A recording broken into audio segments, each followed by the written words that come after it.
precursor, but do we have anyone online who might be interested in public comment that is wanting to listen to that? Otherwise, we can skip it. Yes, we do. So if anyone online wants to give public comment, please do. I'm assuming we have sound for it. We're having some sound issues. Again, public comment is an opportunity for the public to provide comment to either an agenda item or some other relevant topic. The board is in listen only mode, but public comment does prove very helpful to the board. We oftentimes do follow up and ensure that action is being taken to address any issues that are raised. And it also informs our feelings about what the community wants and is needing, and definitely helps shape our agenda and our actions. So if we're silent, it doesn't mean we're not listening or responsive. So with that, anyone online want to do public comment, please use the raise hand function. And if you don't know how to do that, just go ahead and take yourself off camera and wave. Looks like no public comment. Consent agenda. Do I have a motion to approve the consent agenda? And we have a lot of great things in the consent agenda, including the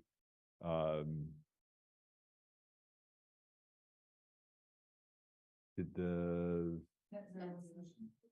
it make it in there? Oh, okay. Well, I was in blue. My eyes were not focusing on it. Okay. Do I have a motion to approve the consent agenda? Do you have a second? Any discussion? I have a comment. Yeah. I just want to appreciate the negotiations work that was done and appreciate that a contract is signed. And that's, I think I hope that the teachers in the IA group feel well compensated. I feel confident about the contract, and I hope that our teachers and staff do too. Great, thanks, Rhett. Now I feel very good about the contract as well. Hopefully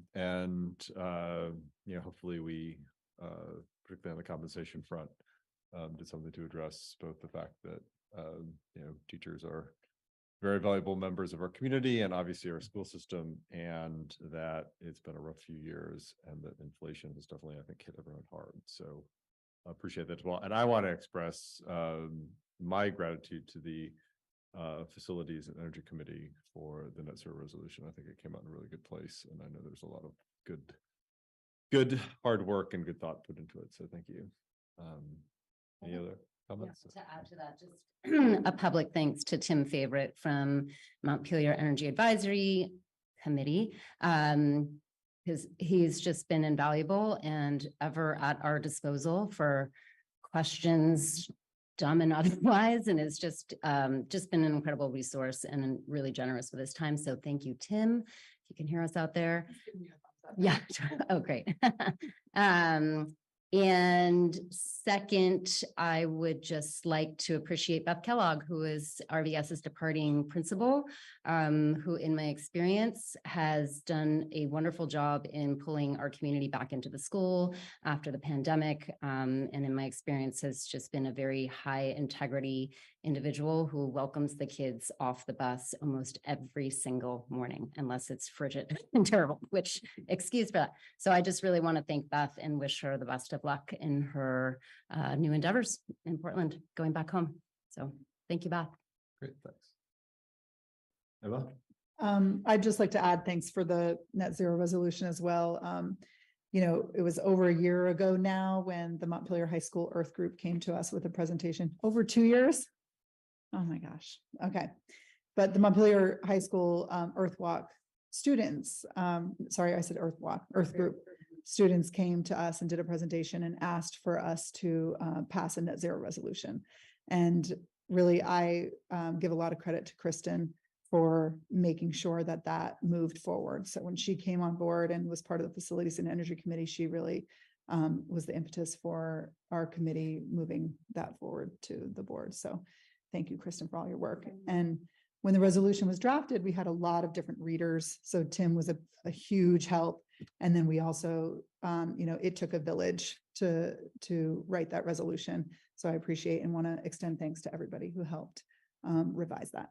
To be specific, Samantha Lash, also from Central Vermont, planning was also incredibly helpful. Lots of thoughtful, good, hard questions. And also Andrew, who came to a lot of meetings and made a lot of space and time in his schedule to be there every step of the way. So thank you. Excellent. Any other comments? Otherwise we can vote. All those in favor? Aye. Any opposed? Nay? Great. And yeah, I just want to echo that we did, the consent agenda is usually pretty boring, but there are three major things in there that are the product of a significant amount of work and I think really great steps forward for our district. Andrew, track discussion regarding bids, and I have some updates for us. Yes, so we got our bids for the track project last Tuesday. Unfortunately, they were over budget. They were higher than what we were hoping for. We have, in consultation with our engineers and our soils consultants, as well as some conversations that the engineer had with the lowest bidder, we think we've got a way forward. Fundamentally, not this year though, the gap. So we were hoping for around about 1.7 million. It came in about 500,000 higher than that. And the strategy we had for reducing costs, which we all have nod our heads that yes, we can, in the process of construction, we would have been able to knock out a lot of that. We weren't going to be able to confidently know we were going to knock all of that out of there. So given the schedule and some of the processes that would have to take place with regards to soil testing and consultation with Casella Waste and revisions to permits and all that, we just felt it was, we'd recommend that we rebid the project next winter and take in sort of these factors that we've discussed over the last week or so, of some options and some tweaks and some changes that we do. So, yes, there's many factors. I want to go back and sort them out a little bit more before I share those, I don't want to make promises I can't hold up to. So that's where we are with the track project.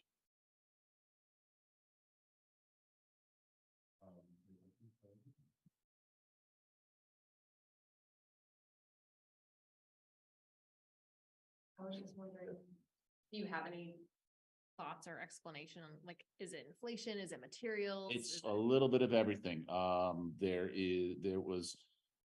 We were one of the last projects to be bid in the season, so that was huge. We had some of the soils costs are much higher than we had seen in previous projects and higher than the engineers had expected. In general terms, like some things that cost us X amount when we did the UES playground, which was, it was 5 years ago, but now those costs are 4 times that amount, and there's been also some changes in, I think there's new soil fees for disposal that's been added on that is relatively new. So there's a bunch of that stuff. And just, inflation is huge. Inflation is huge. Thank you. And being the last project, I think that has a lot to do with it. Okay. Everybody is I sit in the state, the Agency of Education they have their bi-weekly construction meetings, and then they have bi-weekly, and just people are just struggling to just get bidders. Forget the cost. It's just getting bidders is a real struggle right now. And that should tell you the amount of work that the AOE now has a bi-weekly meeting with school districts around construction and construction alone. And it makes me a little nervous because I'm thinking, are we on top of things or are we behind the 8 ball? But I have a feeling that there's a lot of schools that still aren't even, haven't even got their heads around this stuff yet, but they're doing a good job. They're being very helpful. So. And so do you think waiting a year is what? I think it's one of those rare opportunities in construction that actually waiting is not going to hurt you inflation wise. Okay. Do you think it will actually reduce costs? to Yeah. build anything than right now. So I actually think that prices probably will come down. Okay. in the next 6 months, and will be the first project, not the last project.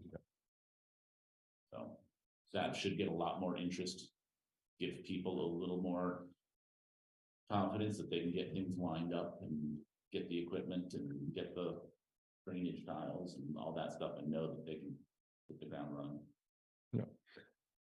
Did you? Winter of 2023. Yes. Well, fall, late, Fall of- it's an interesting question. That's another thing we have to talk with our contractors. So it used to be, you put things out to bid right after Christmas, right after the new year. People were back, hunting season was over, the holidays were over. And I think that if we put this project out last fall, they would have come back and said, we have no idea what asphalt's gonna cost 6 months from now. So they may have been a little bit of increase there. So those are the kind of questions that we need to talk, but we need to talk to our engineers and circle back with some contractors on, get their sense of where we're going. When the best time is. And the least expensive bid was 500K over. Over the hopeful target of around 1.7, yeah. Was there a large delta between the most expensive bid or were there all? No, actually, it's pretty close. It's about $100,000, $130,000, so that their bids were pretty tight considering that it was up from 2.2, 2.3. So that's a good sign.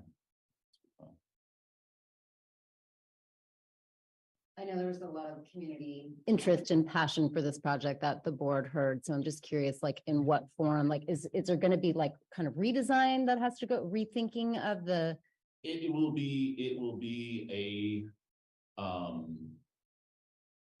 a finer, I think, because we knew we were pushing this through in the winter. It was going to be a quick design. So we're going to look at some other, fundamentally, the project is not going to change. Mhm. It's going to be a good quality running track. Mhm. Some of the things like the lacrosse safety netting, well, that, can we do without that? You know, Mhm. we use the temporary ones that we've got, so maybe there's a little money there. Some of the more refinement of where we put stormwater, programmatically where we've got it is great. Mhm. But there may be a less expensive option, maybe programmatically where it sits isn't as great, but it saves us lots of money. So, we haven't gotten to that level yet, but I think, and some refinement of just sort of soil quantities and things like that. Mhm. So, I know you were really proactive last round, like you pulled kind of a stakeholder group together to get input on design as you kind of kicked off the project. Is that something, will you like re-engage that group or how do you see? I don't think it's really necessary because Uh-huh. again, we're gonna keep the stuff that we would change would be Mhm. nothing anyone would notice. Mhm. They wouldn't know that we changed from a schedule 50 pipe to a schedule 40. Mhm. Or that Mhm. we changed a sub base from one thing to another. Mhm. So I don't think that's really necessary. And I think a lot of the amenities that we have, we would just continue to have as add-ons. Mhm. I'm not gonna have the engineers take the safety netting out of their drawings. We just call it add alternate one Mhm. and get the savings that way, see what the savings are that way. Mhm. So Okay. no fundamental change, we're not gonna propose changing the size of the tractor. Uh-huh. like that. Uh-huh. It's gonna be the same project and a lot of the changes are just gonna be stuff that engineering changes. Yep. Okay. And refinements. Okay, thank you. Emma? Just for our track athletes that might be listening or watch later or want to know, when can students expect to be running on a new track now that we're pushing it? Well, that doesn't, schedule is another big piece of it. We have this proposed as a 2-year project. We're gonna look to see, can we make it a 1-year project? We can make that's a huge savings. And even with the going forward this year, it was gonna be 2 years before the surface was on anyway, so. That may not change, that date may not change. It may get pushed out a year, but. One of the options we're looking at is how do we condense the construction schedule and get it into one summer, which would put it on track with what we proposed with this project. And so that would be like track season 2025. Correct. Yeah. Which is what, again, even if we were sitting here saying we're on budget, we're breaking down, that's when it would be available anyway. Mhm. So it may be a push. Thanks. Joe? I was just wondering, as a board, financially, we can just continue to leave this money committed, right? Yes. This doesn't change that. We don't have any sort of penalty for not using it in this fiscal year or something like that, right? No. Okay. Great, thank you. Other questions? No, well, thanks for that. It all makes sense and hopefully, And at some point in the relatively near future, we'll have a plan laid out that Yeah. we can understand. I just want to give people a little bit of time to think. no, excellent. Thanks. Good. Yeah. Thanks, Andrew.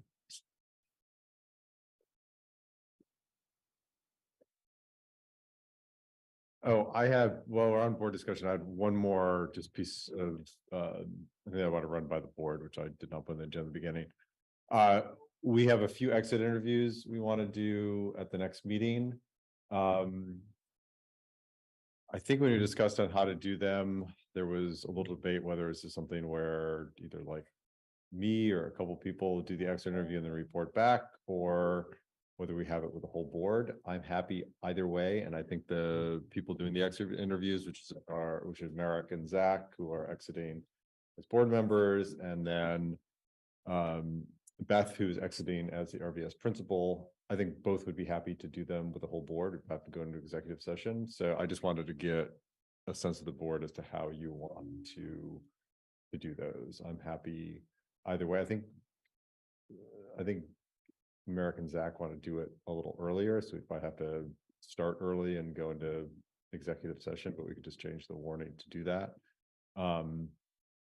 And then Beth also wants to do it in person. So I'm happy. I actually think it might be more effective. The whole board is there so they can hear and ask questions, but I just wanted to get a sense because Mia especially seemed to remember that we had talked about just having one or two members do it. And I have to admit, I don't recall. I think as a board would be better, but I'd also defer to the exitee or exiter. But I think all of them are happy to do all board, so. Okay.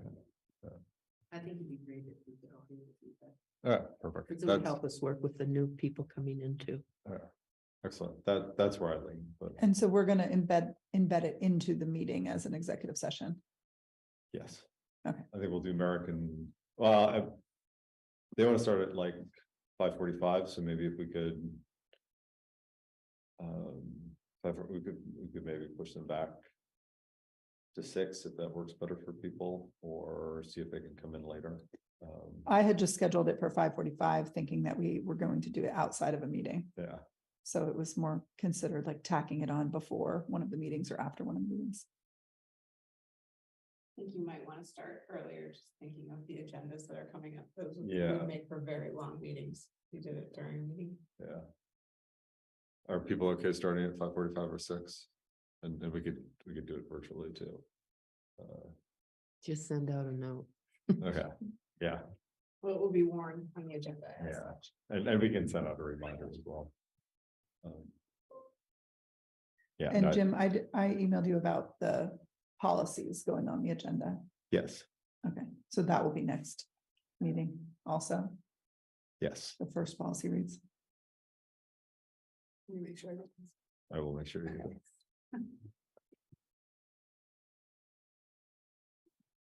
Sir, with the exit interviews, the 31st, is that? Yeah, Okay. yeah, we've got 3 meetings this month. Okay, perfect. We will start early and do both of those. Hopefully they won't take more than 10 or 20 minutes, but I think it'd be great to get feedback from all of those folks. All right, so I think we're on to our learning focus. Yes. So, Mia actually recommended this for a training opportunity, this webinar. So if board members, we're not going to project it. If you're not on the Zoom, get yourself on the Zoom so you can see it on your computer. And we will test out the audio as well. See if we can get this to work. It might be a little shaky at first. But this is a webinar that Mia attended back in January. I watched it the other day. It's an excellent webinar. The purpose is to talk about the board's role in closing the opportunity gap. So I think it will set the board up really nicely for your retreat come this summer. There's a couple spots that I have planned just to stop and say, hey, thoughts on that? The webinar is about an hour long, so I just want you to keep that in mind with conversations. So if I cut it off, then that's why, just to keep the conversation going. Okay. All right, let's see if we can get the. No, it's not working at all. Hold on. And that is currently Trish's title for the Washington School Directors Yeah. Association. Thank you. So we have a lot of history together and a lot of good work together. It's exciting to see Trish's leadership in this area, both of how school boards affect student outcomes and especially in educational equity. Also a longtime friend, Ivan Lawrence and Dr. Wellington, was a school board member for 20 years.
I think we might have to do this through my computer. Save you, what do you think? When you're sharing it, you have to click share audio. Did you do that? When I just click the share screen, When you're sharing it to Zoom, you have to share audio as well. where would I do that from? I think it's once you click share, there'll be like an option that you have to check off in the box. Want me to look at it? Yeah. I promise I'm not that technologically stupid, but. I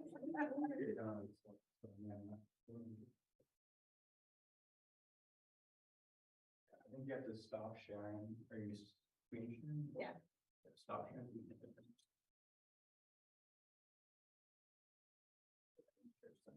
Ah, okay. Perfect. Thank you.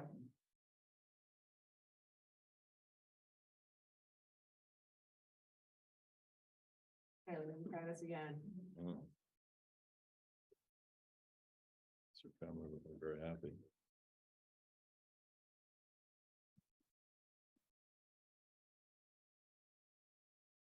Ago, I started after serving a number of years on local school boards in Northwest Montana and decided to pursue the dissertation on school boards. We don't need that scene. Yeah, hold on. This is very layered. I feel like. There it is. All right. The dissertation, and it's grown and grown and grown. And so we're finding more and more things out in student achievement. Wonderful. Thank you for that. So we're going to just dive right in today. I'll tell you just briefly a little bit about our association, the Washington School Directors Association. Oops, I went too far.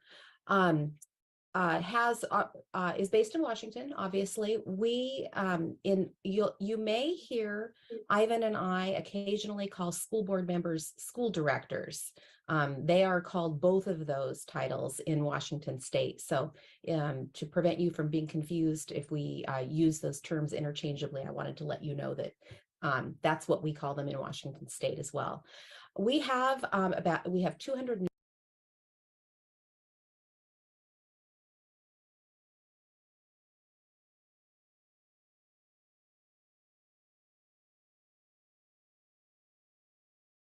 $95 school districts in the state of Washington. You can see them on your screen. They're of various sizes scattered all across the state.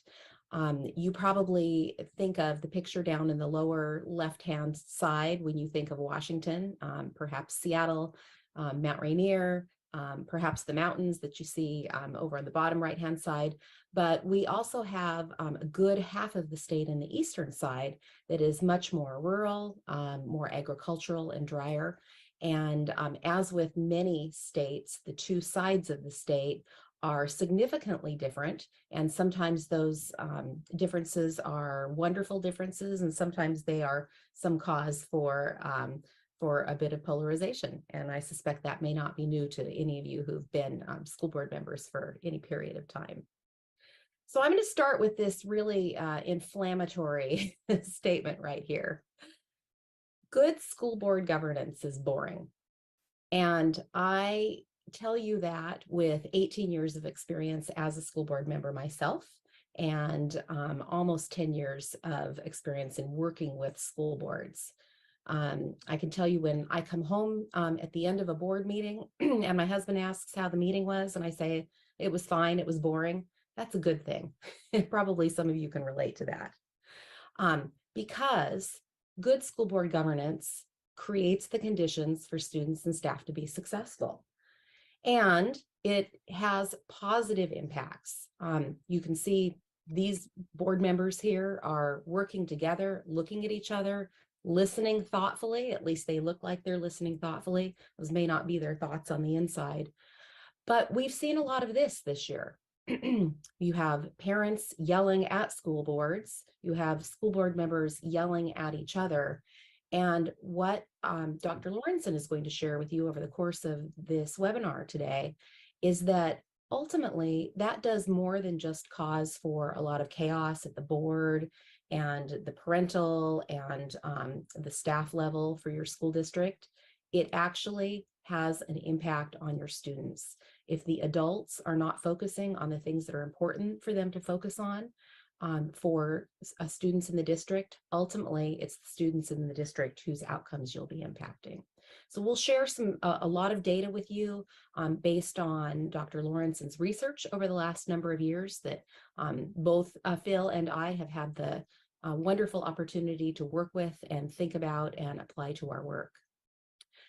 This was an interesting piece of it's actually a survey, a poll that was given, and this was just published on the 31st, so a couple of days ago, by Education Week. And I put a lot of the words here on the screen for you, but what I want to really point out to you is that the findings of the poll, which included more than 1,500 voters, including about 500, almost 600 parents, looked at what their priorities were as parents. And 2/3 of voters and parents said that the kinds of culture wars that are going on right now within public education distract schools from their core mission of educating students. And instead, most of those parents and voters would really like the districts to agree on all of the things that most of us are focusing on during our hopefully boring board meetings, which is providing that safe and welcome environment for children, ensuring that all students, regardless of their background, have the opportunity to succeed and really have a strong foundation to be able to do what is needed to be done for them to get their educations. So again, I thought this was really interesting, very recent research that was just published. So I'm going to turn it over to you now for a bit, Ivan. Sure. I'll see if I can keep my internet going here as we move along. public school education and the influence of boards. It's usually the case that it's not difficult to know when something is going wrong.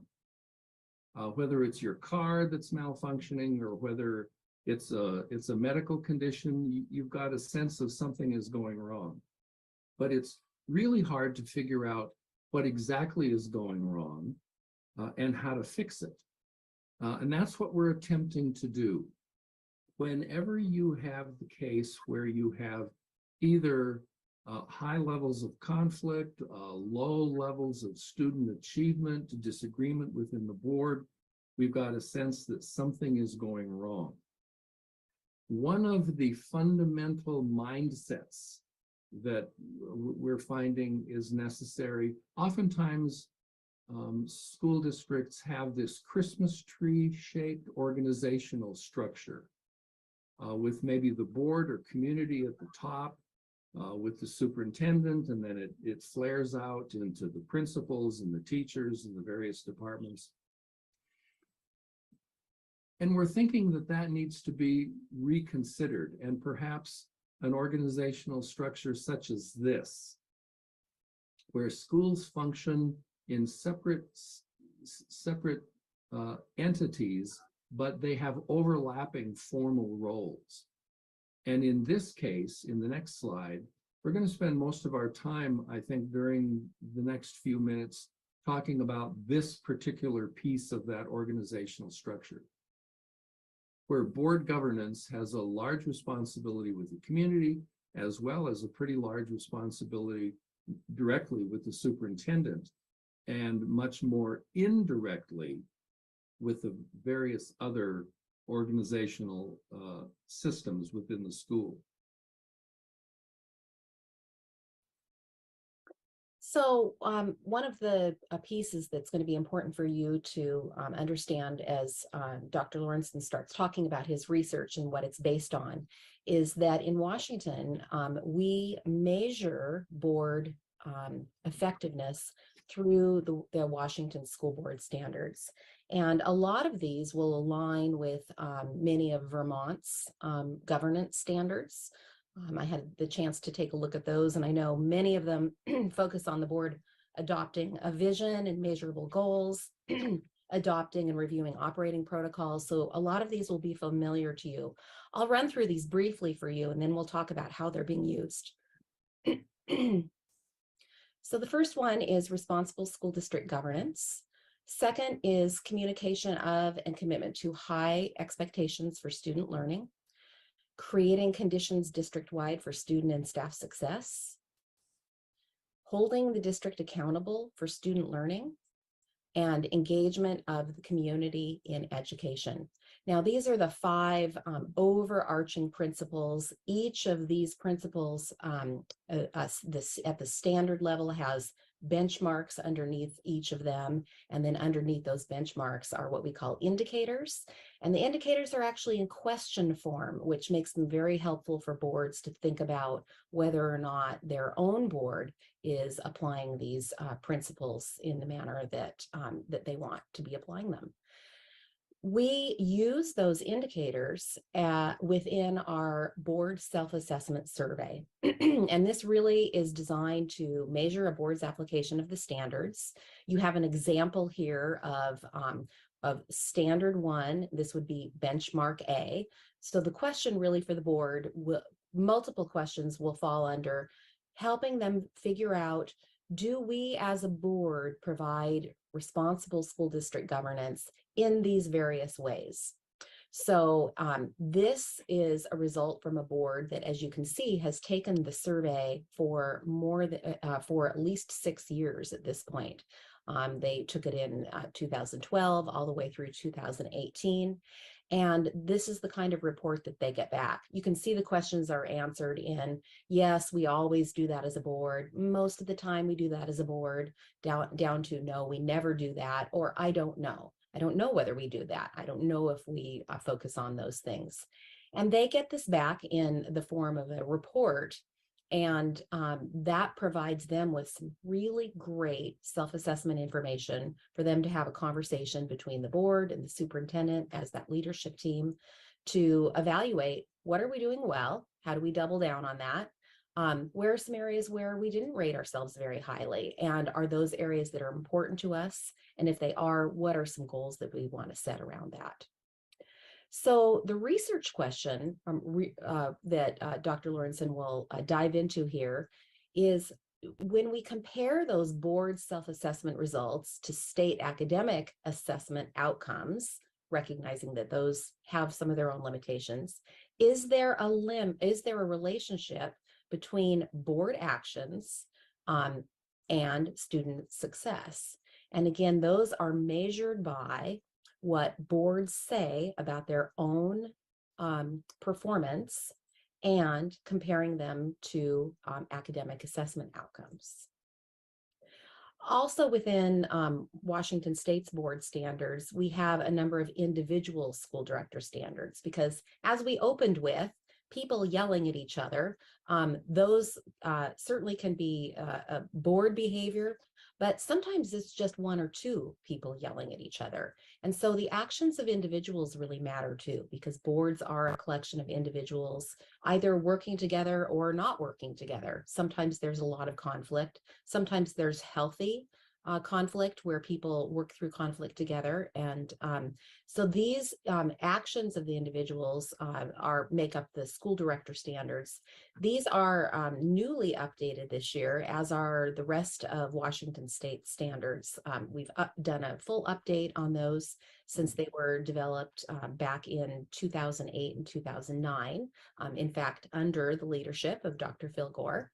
But these actions are important too, looking at an individual's values and ethical behavior, their leadership, communication. Are they regularly engaging in professional development, both as an individual and as a board, accountability, and then commitment to educational equity. And so I think it was back in 2010, after conversations with WASDA and with Phil Gore in particular, we decided to put this whole idea to the test. And so we're in a study between 2011 and 2013 to determine whether the numerical scores on the board self-assessment really had any correlation or any relationship to student achievement scores in those districts. And in fact, we did find a whole variety of correlations. So the quantitative verification of the idea that school boards do have a relationship with student achievement scores was firmly established statistically. And that report was published in 2013. That original study was done in the state of Montana.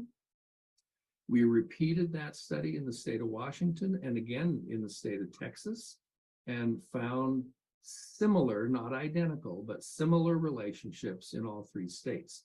So this appears to be a very robust connection that we've discovered.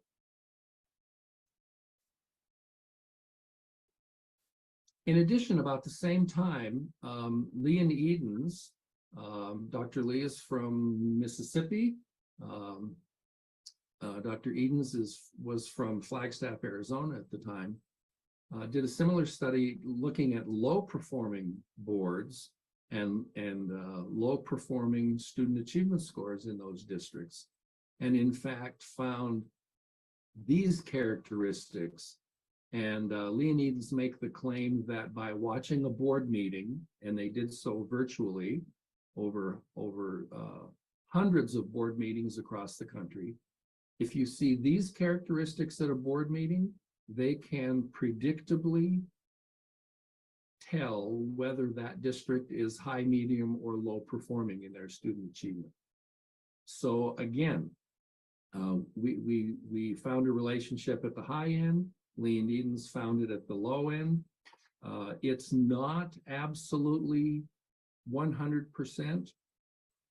Low student achievement scores, low board survey scores tend to come together. That's not a guarantee of problems, but like one author said, it's like looking at the weather. A forecast of rain is not a guarantee of rain. But if you look out the window and there are gray clouds gathering and it's windy, there's a pretty good chance that something is coming. And one of the things that we're trying to be able to identify is, here are the predictive factors that something is coming. And so we need to pay attention to these items on the board survey. They do in fact describe board characteristics of high functioning districts. One of the first areas that we examined were overall board scores and overall district student achievement scores. And this is a general set of findings for overall student achievement. And we find out that these particular items bubbled to the top. The highest achieving districts in terms of student achievement occurred in the boards with these characteristics. The boards worked effectively as a team. There were non-negotiable goals for improving student achievement. They provided the budget, the curriculum, the technology, the facilities to support learning. There was academic progress, and they used those student achievement progress reports in their decision-making and discussions, and they communicated very well with the community. So you can see all 5 standards were very important in high-performing districts. The next thing we looked at had to do with students living in poverty. Free and reduced lunch scores is oftentimes used as a measure of a district's poverty level. This is a result of a rather well-known study out of the state of Wisconsin, where almost all of the districts in the state of Wisconsin, what are their student achievement scores and what is their level of poverty? And you can see there's a very, very clear negative correlation. As poverty increases, student achievement scores decrease. And we were trying to figure out why that might be the case. This one was a little bit more difficult to unpack. Next slide, if you will, Tricia. And so what we tried to do is to connect the poverty gap of that district with their board scores. And those districts, for example, on the blue arrows were high functioning boards and districts, but they also had a very large poverty gap. Those are not the things we want to promote. We'd like to have, where the red arrows are, high functioning districts with almost no gap between the general student and the students in poverty. So we're trying to figure out, what do those red arrow districts have in common? And lo and behold, we found a number of different characteristics there as well. And so, next slide. And so if you see, these are the standards 1, 2, and 5 turned out to be the standards on top. 1, of course, is governance. So you've got to get your own act together. Standard 2 are high expectations. Making sure that the board articulates the idea that all students can learn, including those that are living in poverty. And standard 5, communicating very well with the community about what this district's responsibilities and efforts are toward those students living in poverty. So there was a little bit of more of a focus. We then turned our attention to various ethnicities. And the bottom line here, we looked at those districts' board scores and Native American student scores. And those districts that did the best job with their Native American students, the highest student, spend a lot of time focusing on the community. They brought the Native community into the school district so that the students had the sense that this was our school. I belonged here. There was a sense of connection between the community and the students, and those Native American students did very, very well. Again, standard one governance. The board has to get their own act together, and then under conditions, they have to keep the community very, very well informed. So in terms of breaking this down with ethnicity, Native American was our first focus.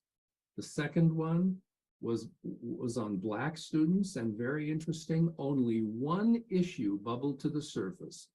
Those districts that did the best job educating Black students focused a lot of attention on high expectations, of communicating high expectations to those Black students, of articulating, of funding their stewardship and sharing with the community the rationale and plans for these high expectations for Black students.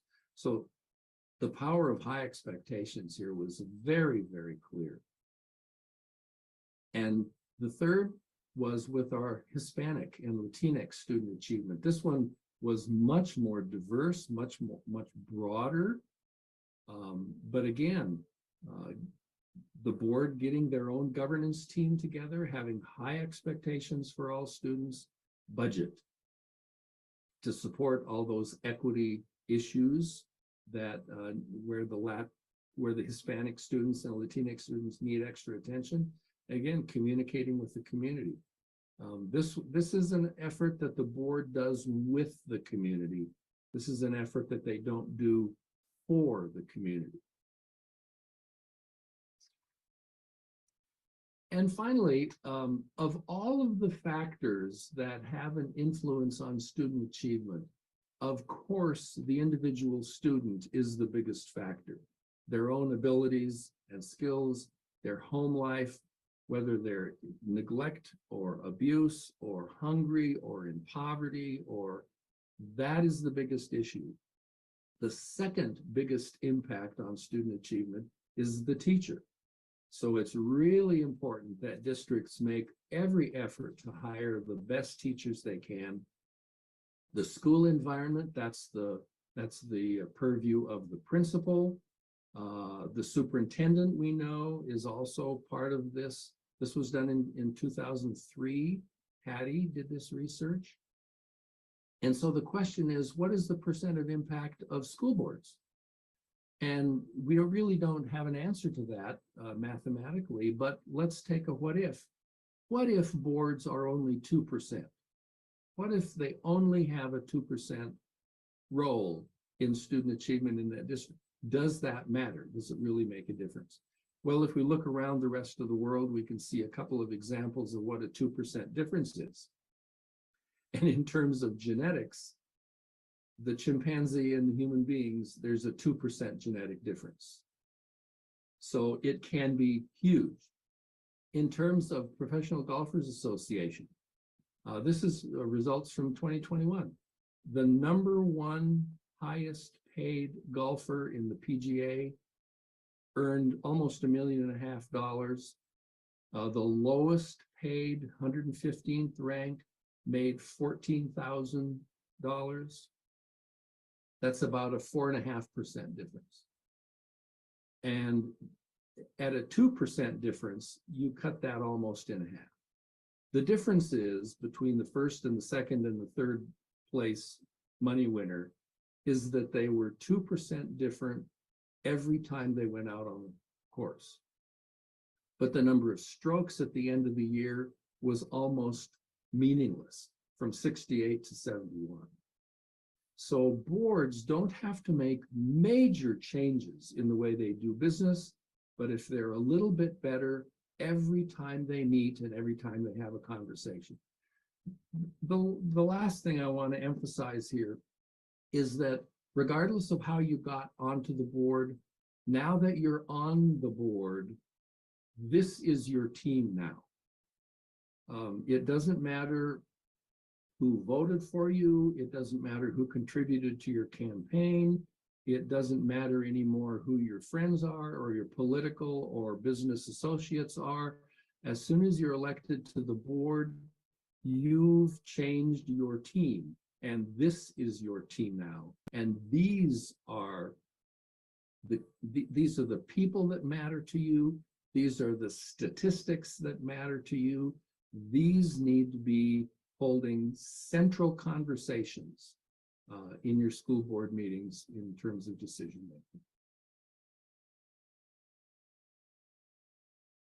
Talking.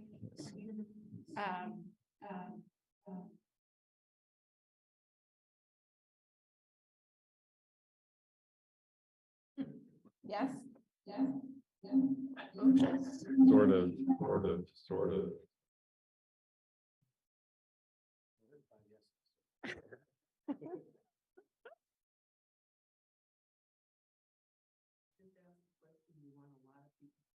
I know, right?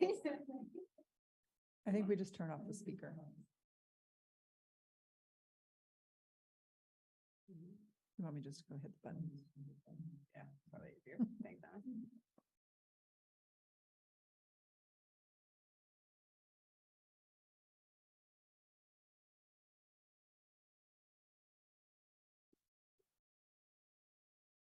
Okay. You good now? Okay. All right, any thoughts so far? From that, there was no prompt right there. I just thought I'd give everybody a chance to respond to that piece. I'm not sure I agree with the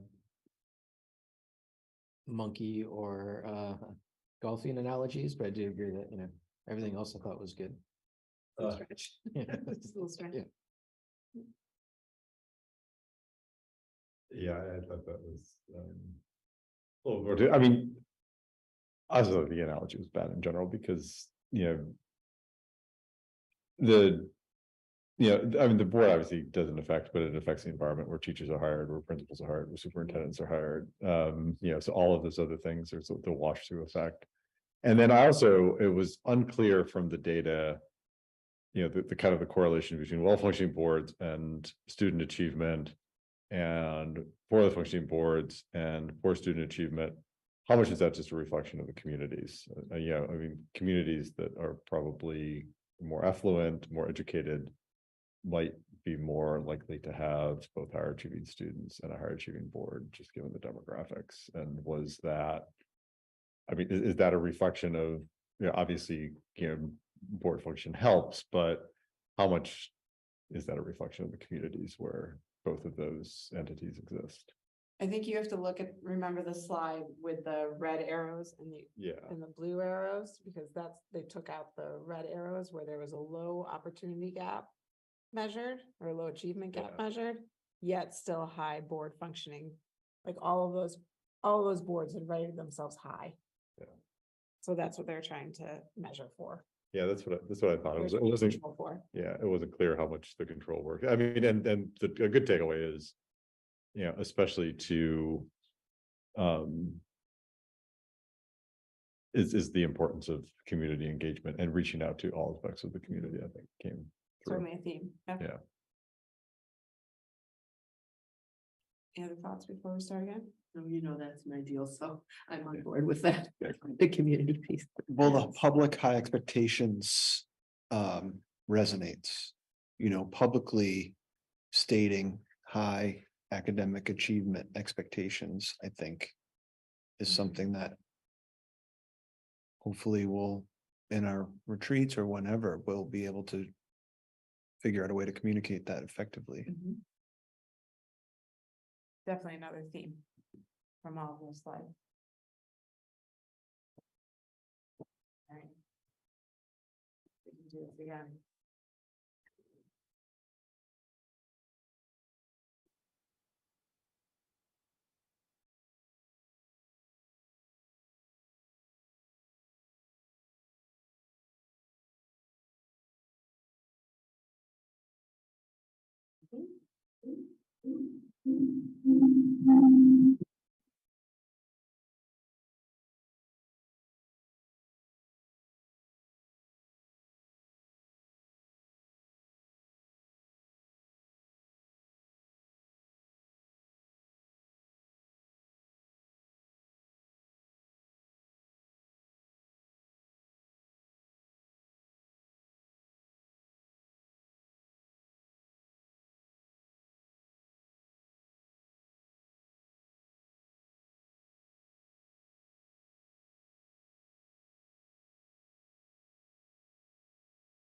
to help students see the communities as integral with the school. So you were talking about that with different ethnic groups. Yeah, I'd be happy to start off, and then Ivan, if you'd like to add on to that, that would be great. Standard 3, which is creating conditions district-wide for student and staff success, tends to be the one that we notice working with boards is the hardest one for them to wrap their heads around, to wrap their work around. So let me share with you what the benchmarks of success are in that area. One of them is providing for the safety and security of all students and staff. And in our 2023 updates, which are about ready to be published, we also included well-being within that. So are you really keeping in mind the safety, well-being, and security of students and staff?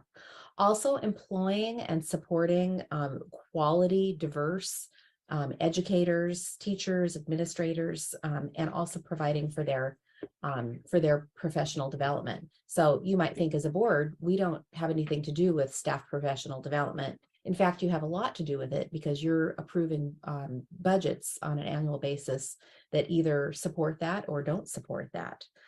The same is true of the benchmark around providing for learning essentials.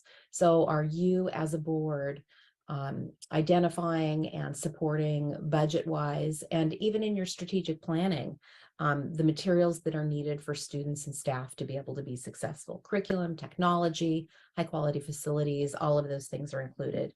Also, just ensuring management for the organization. Does the board support solid management, effective use of people in appropriate roles?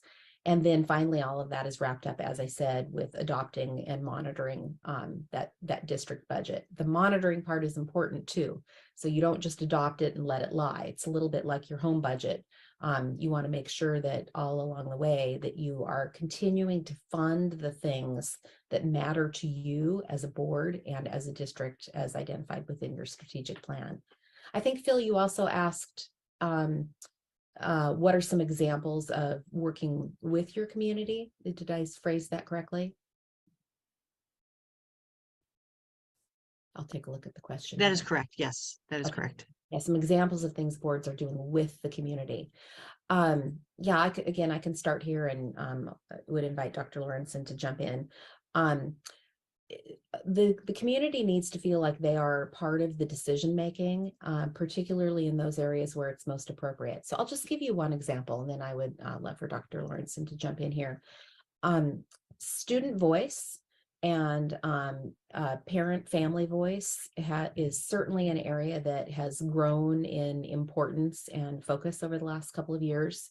There are, student and family advisory committees, getting parents involved in understanding what schools really are doing and what they're for, and including them in some of that decision making where that's appropriate are a few examples. Ivan, do you have something to add to that based on the studies you've done? Sure. One of the things that is often overlooked or a little bit misunderstood, I suppose, the difference between the parents and the community. In fact, 70% of your voters are not parents of students currently in school. So when we talk about community, it's a much larger group than parents of students currently in school. So intentionally making moves to bring the community into the school means contacting the parent groups, it's the Chamber of Commerce, it's service organizations, it's all sorts of community organizations and individuals that are beyond the parent group that make up the community. Phil also, a couple of things. Phil also mentioned non-negotiable items. That has come up a couple of times and been identified in a couple of these studies. For example, if a district is interested in improving reading levels, a non-negotiable item from the board might be within the next year or two, we will experience a 2% increase in reading scores in second grade. And you monitor that every 6 months or so to see if there's progress. If there's not, you don't blame, you're not harsh parent here, if you will, from the board, but you say, how do we get there? So you involve the staff, you involve the parents, and we've got a target of improving reading scores. It's non-negotiable. We will get there. Maybe we need staff training. Maybe we need all kinds of facilities and extra help and tutors, but our non-negotiable goal is to improve reading. You don't want to set it up as a 10% raise of reading in a year and then fire every school teacher who doesn't make it. That's irresponsible. So it's got to be reasonable. But the board keeps on it. It's non-negotiable. We're not gonna let that goal go away. Whether it's 2 years or 5 years or 10 years, we will improve reading scores in this district. In terms of standard 3, this is a tough one. This is the infrastructure of the district. Budgets, curriculum, facilities, technology, safety, all of those things, that probably eats up most of your budget. So rather than having the budget drive what you can afford, you set priorities within those major items and then try and get a hold of the budget that will make those things a reality. I'll add a little to that too. Yeah. In terms of those non-negotiable goals, again, Dr. Lawrenson mentioned that you don't set those arbitrarily. You don't set inappropriate goals. This really wraps into part of your responsibility for evaluating your superintendent and ensuring that the communication is clear between the board and the superintendent. Everyone agrees. So setting those goals together with the superintendent and potentially the superintendent's cabinet and staff, so that everyone knows where you're going, which direction, and what you're aiming for. Everything needs to be aligned. If you have a lot of arrows going in different directions, then there isn't alignment and no one knows what they're supposed to be aiming for. But when all of those goals are aligned, the boards, the superintendents, staff, even the students, they all know what they're aiming for, and it's they are reasonable expectations, then the board has every right to consider those as non-negotiable goals and include those as they're having conversations with the superintendent. By the way, those goals become non-negotiable because the board has spent the last 6 months visiting with the community. And in fact, oftentimes it's the community that says, we want our kids to read better. So the community helps the board set those goals, which become non-negotiable. And then it's the board's and superintendent's job to figure out how the district makes that thing a reality.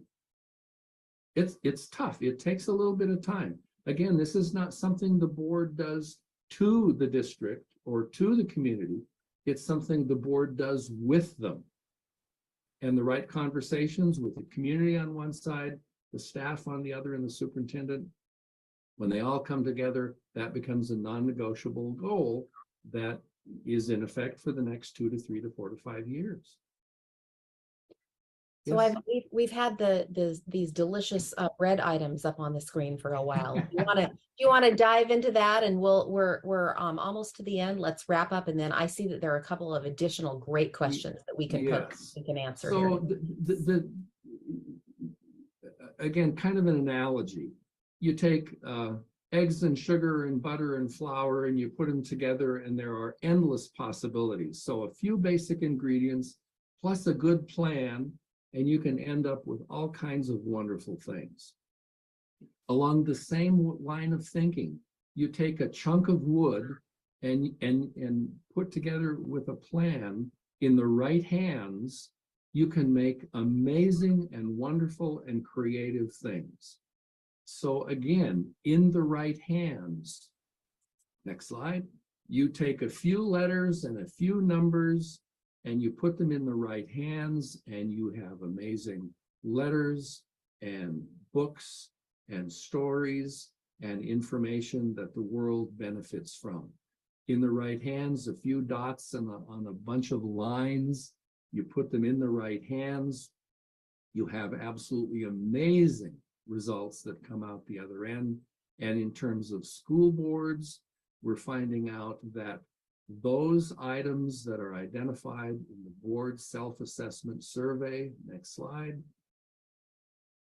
and governance expectations, conditions, accountability, community in the right hands, the board has the power to translate those things into amazing futures for the students that are under your care. Ivan, the slide that shows the symphony makes me think about where we started at the beginning, which is what you do want to aspire to versus what you don't. I would say we should all be aspiring towards sounding like a symphony and a little bit less like maybe a junior high band. Absolutely. That's absolutely true. Having attended a few of those myself. Very good. Very good. Go forward with that. So we have a number of questions. Carrie, Phil, do you want to curate those for us? Certainly, Tricia. I think these are some great questions and really getting at the crux of the things you're talking about. What about when there's conflict or disagreement within the board, but it's subtle? It's not like the pictures you showed of people screaming or pulling their hair out. And similarly, I think with the community, where the only time boards hear from them is when there's a complaint about something or something to do with the budget. What advice do you have for boards in those situations? It's a good question. I think all of us know exactly what this is referring to. There's some tension that's underlying, but it's not so obvious that you're yelling at each other. Board relationships are like any relationship. They are relationships between individuals and relationships between groups of people. And so there are a number of ways that you can approach conflicts or tension between people. One of them is simply to identify it, notice what it is, perhaps even ask the question. If you feel like you are in a relationship with another board member or a couple of board members where you can say, I'd really like to talk with you more about this issue. I'd like to understand your perspective on it. I'd like to share with you some of my thoughts. Could we spend some time talking about this? And this can be done, one-on-one, one school board member to another, if you'd like, over coffee or over lunch or, just over the phone, or certainly within a work session. I'm not completely sure how Vermont's Open Public Meetings Act aligns with the same that we have in Washington, but Washington's is quite strict. So you wouldn't want to do this when you have a quorum unless you are doing so under the Open Public Meetings Act. The other question I think you always want to ask yourself is it big enough to bring it to the surface? So I, as a board member, certainly have a different perspective on many things than some of my other fellow board members. However, I need to ask myself, how much does that matter?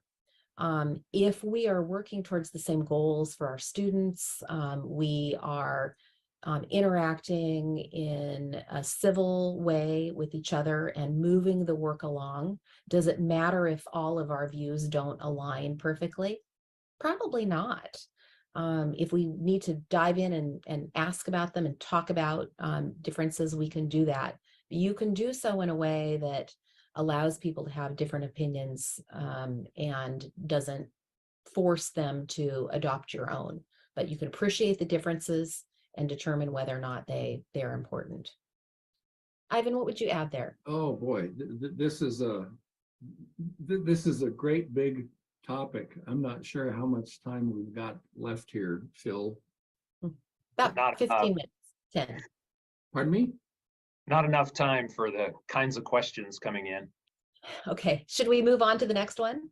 I think so, because this one connects back to a lot of the research and a lot of, not just Ivan's, but other people's research on how school boards can affect student outcomes.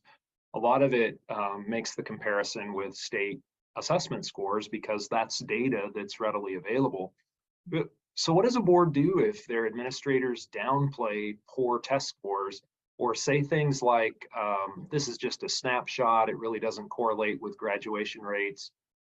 How might a thoughtful board member respond to that type of situation? Well, underneath that question, they're right. This is a snapshot, and certainly a very good argument can be made that student achievement scores do not capture the full student in their experiences in education. Tricia mentioned that well-being was an issue that is starting to be talked about out there. This is more of the social emotional in taking care of the whole student. I think we can foresee in the not too distant future that student achievement data will soon include this social emotional and well-being, a much more robust and full definition of what it means to be a student. Go ahead, Ivan. Yeah, I'm having technical difficulties here. Oh, there we are. At the same time, that's all we have to work with.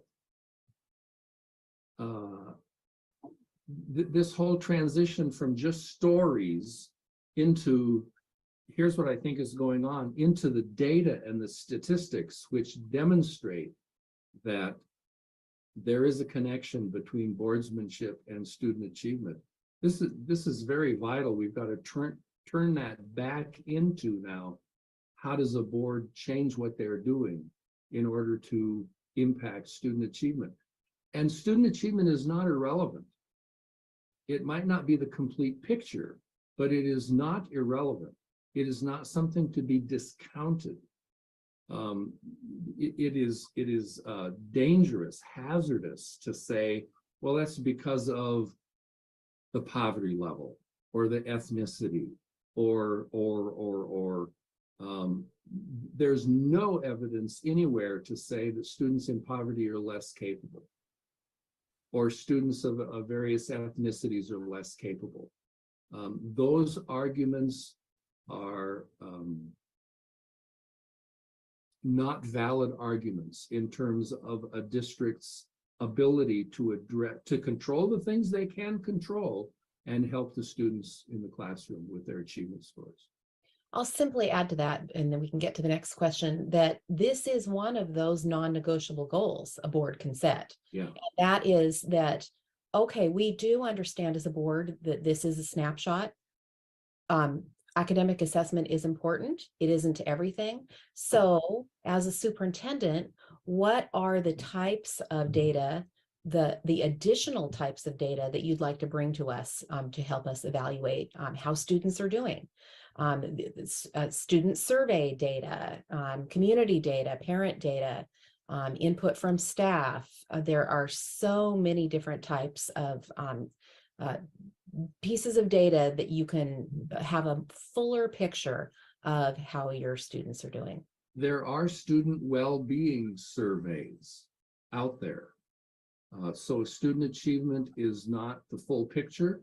There are ways to gather that full picture. So I'm going to ask a complicated question. It's got multiple parts, and then we'll get to a couple easy questions. What about a board that appears to be high functioning? Nobody's yelling at anyone, people are civil, but the board spends more time on facility costs than they ever do talking about students and student outcomes. And the author of the question acknowledges there's an effort to close rural schools that doesn't seem to be focused on outcomes. But their concerns are that their board has no measurable goals in spite of efforts by at least one member, and the board doesn't engage with the community. How might an individual board member help turn that culture around? That's a tough question. How many board members do most Vermont school boards have? Does it vary? Yeah, somewhere between 5 and 23, I think. Oh, boy. Well, if you're 1 out of 23, I'd just say good luck. It is a real challenge, and I certainly would be happy to entertain wisdom from either of the two of you about this. As one board member, there are limits to what you can do. If you are a board that is not working with a strategic plan, neither your superintendent and their staff or you are working with a strategic plan, that is a huge miss. And as a board member, I would say to you, push hard for that. I would ask, where are our goals headed? What are they? And where have we identified them for ourselves, for our superintendent, for the staff, for the community? So that strategic plan is really going to be your guiding star. Also, again, looking at Vermont's governance standards, there's a lot more in those standards than just looking at facilities. And I understand facilities can be, sometimes they're the most interesting and they're the easiest to deal with. And they're also very visible. But as an individual board member, the other thing that you could do is try to, one by one, quietly engage some of your fellow board members in working towards coming up with a strategic plan. And as you gather folks with like minds, that can be helpful. The plan, it isn't one of the major board standards to have a strategic plan, but the reference to the district plan or the board plan is all the way through those 69 or 70 items on the board survey. So it is an integral part to a board who's governing and firing on all cylinders. It really is essential that a board not only has a plan, but brings it up at every board meeting and makes it the guiding principle of how this district operates. I would add too that, a board member in a situation like this, that they don't have any stated or measurable goals, I would encourage them to ask every single month, come back to a similar question, word it a little differently from time to time. What are our goals? What are our goals? And just, I think Tricia mentioned sort of having the one-on-one conversations, and that's important, that privately as well as publicly, just kind of, the steady drip breaks any rock. So people are asking some easier questions. Where do we find examples of non-negotiable goals? Do you have a resource or something we could follow up at the webinar with? Here's some examples of non-negotiable goals. Yeah, good example. It's a great question. I can't point to specific questions that we have other than those that are in the board standards. So again, those indicators will all, and I think, Phil, you either have already dropped that into that link to the chat, or I can drop it in so that they have access to the Washington School Board standards. Yeah, we'll send that out in an email tomorrow. It seems to me too that no district makes progress on any particular area unless there's some intentional effort to improve there. It doesn't just happen by accident.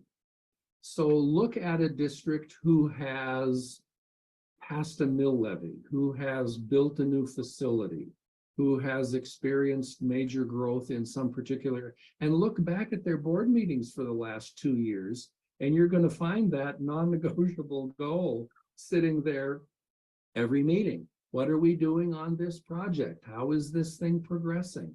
It doesn't happen by accident, but it takes a board member or two to introduce this into the conversation and just be dogged at keeping at it. And pretty soon you'll bring the board and the community along, and then you've got a movement that cannot be denied. The term non-negotiable was really a buzzword 15 years ago, and I know it's sort of tripped some people up, but board members ask, how do you make a goal non-negotiable? Like what, is there criteria that makes that thing non-negotiable, or is it just we're emphatic about this goal? Yeah, Yeah, I think it's the emphatic about the goal, and it's always stated in a positive direction. Who could argue with improving reading scores? Right. Who could argue with improving the access to technology? Who can argue? So if your goal is constructed well enough, there really isn't an argument against it. and they need to retain some flexibility. Even you're right, Phil, Sure. that is a buzzword. However, things happen, pandemics, Yeah. all kinds of things happen that make the goals that you've set for your team unreachable in some cases, or you've fallen short. And so again, depending upon your situation, in most cases, you probably will have had an educational team that really did its best to try to meet those goals, but perhaps for a variety of reasons didn't meet them in any given year. So that is then an opportunity for you to have the conversation about why were we unable to reach these goals this year? Were the goals the right ones? Did we set an appropriate growth level for this? What are some things that we did to try to reach this goal? And do we need to think about some different approaches for the coming year or years? Sure. So are you aware of examples of community surveys, or even just sort of a specific community engagement protocol that would help a board formulate goals that have been informed by the community? Yes, we've used a number of them in the state of Washington. I know that the Youth Truth Survey is one that is a national survey, a very reputable survey company that, despite its name, Youth Truth, they do far more than just gather data from students. Although that was their original mission, was to try to understand what the experiences of students are. And that is an incredibly valuable perspective that if you as a board member are not getting, if you are not regularly hearing from students in a variety of ways what their experiences are, you are not serving your primary customers. So I really encourage that. The Center for Educational Effectiveness, I know, also does a variety of those. Many school districts, when they go through a strategic planning process, will have listening sessions where they have a facilitator lead community members, parents, students, staff, often in separate groupings through a series of questions to try to gather that data. Those are just a few examples. I think Illinois School Boards Association has a great, they've done half-day and full-day workshops at NSBA on engaging the community. So they have some great information available on how to do that. Thank you. Well, Ivan and Tricia, we're indebted to both.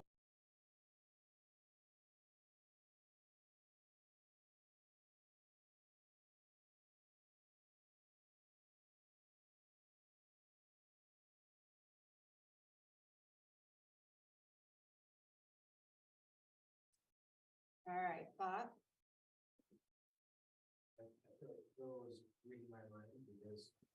I'm not a fan of the term non-negotiable, especially when you have to be flexible with your non-negotiable goals.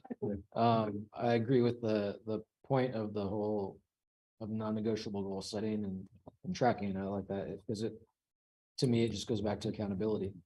But yeah, just the name kind of threw me off. The other thing that I was sort of not totally on board with was it sounded like the non-negotiable goals were set pretty low. Whereas I'm a fan of more aspirational goals, whether or not they're achievable, and you can measure that through smaller increments, but I still like to set goals higher, have everyone run a 4-minute mile, we're not going to do that, but have that as the end goal, as opposed to a lower bar that's just easy to attain.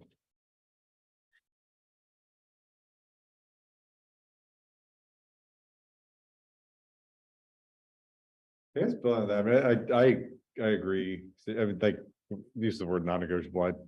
But I think they were getting at where like these are things we're really committed to, and they're kind of like unwavering commitments, which But I agree. I think there's a sweet spot between being aspirational and being so aspirational that everyone's kind of like, we're never gonna get there. And then setting like the hurdles this high so that way you can pat yourself on the back and feel good about, kind of meaningless achievements. But I agree with the idea of being aspirational, but aspirational where if everything goes well, you can do it. And, it's realistic enough that you keep trying and it makes you better.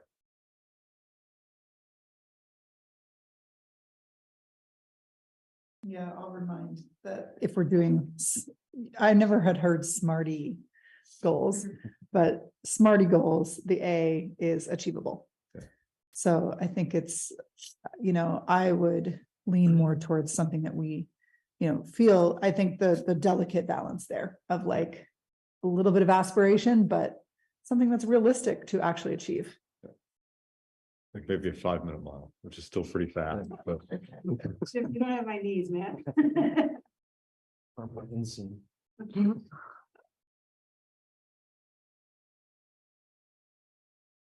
Any other things people are thinking about?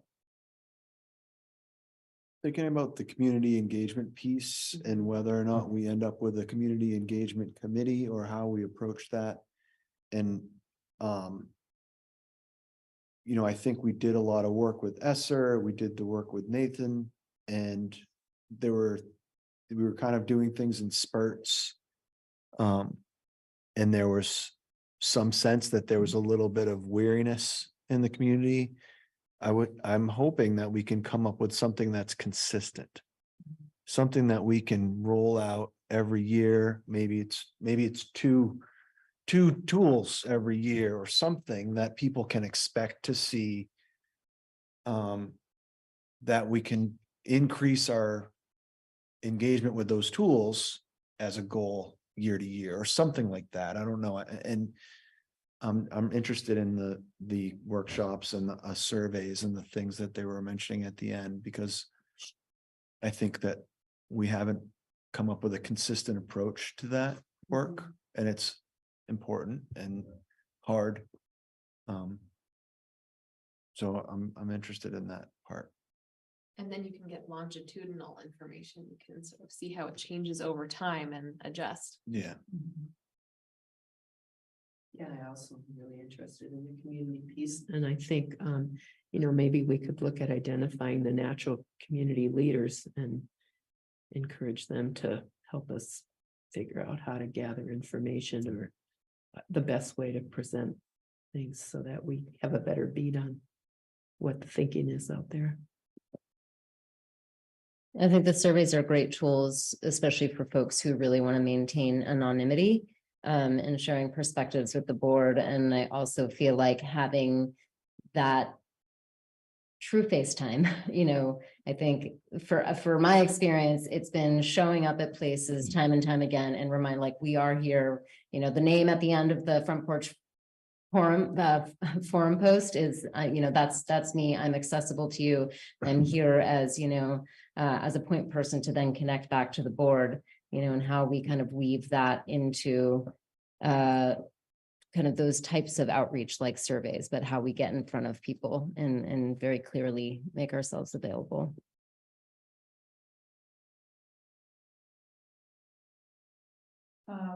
Yeah, I don't know historically what the two school districts did before we merged. But it feels like since we've merged, we've been making good but slow progress towards this stuff. And like, I felt like they were picking on us a little bit at a couple of times where, not really, but where they're talking about school boards that don't have a strategic plan or goals. And it's like, this is something that a drum that's been beating within this school board for a while. And so it's great that we're like getting really close to that point.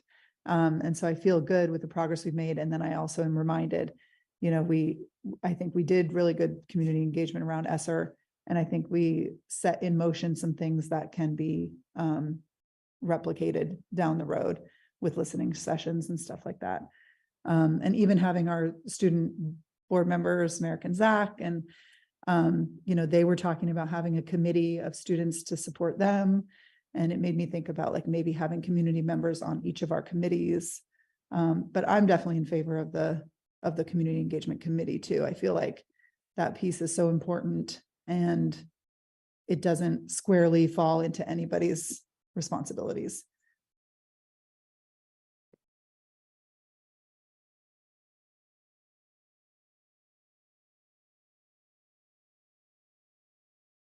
Any other thoughts? I wonder, I mean, we've spoken in the past about a communications committee. I wonder if that could be like a dual, it could be communications and engagement. Yeah, that's how, Kind of wrap the two up together. yeah. I guess we had our first two committee members. Yeah.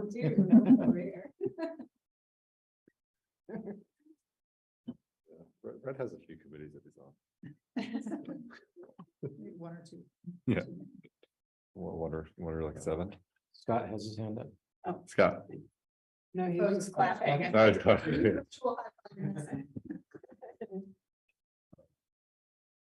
All right, well, this has a good prep for the retreat. Yeah. Yeah. Some thoughts about how we can do indicators and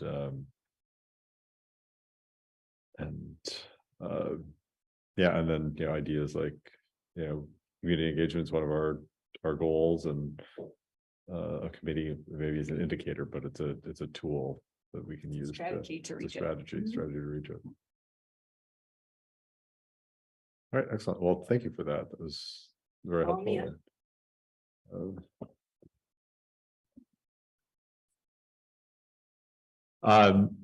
So policy monitoring is our last agenda item, and to have a motion to approve the 2 policy monitoring reports for C1 educational records and D4 Title I comparability.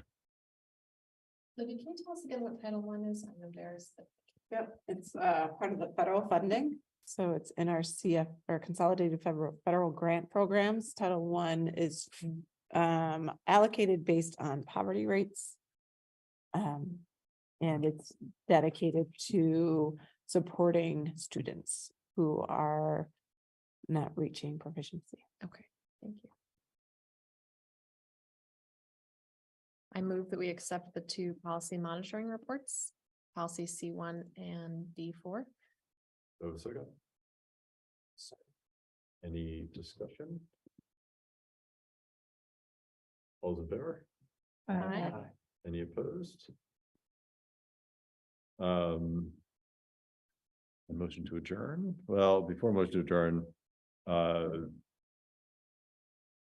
just want to remind people there is time to give thought to the retreat and which of the 3 things you want to be on, and then we'll you're gonna put out a little Google form. I already did. You did? Did you not get it, Jen? I may have gotten it. I may just have skipped over it. There are 7 responses. Okay. So fill that form and yeah, and we will discuss that before July. A motion to adjourn. So moved. Second? Second. All those in favor? Aye. Thanks, everyone. Oh.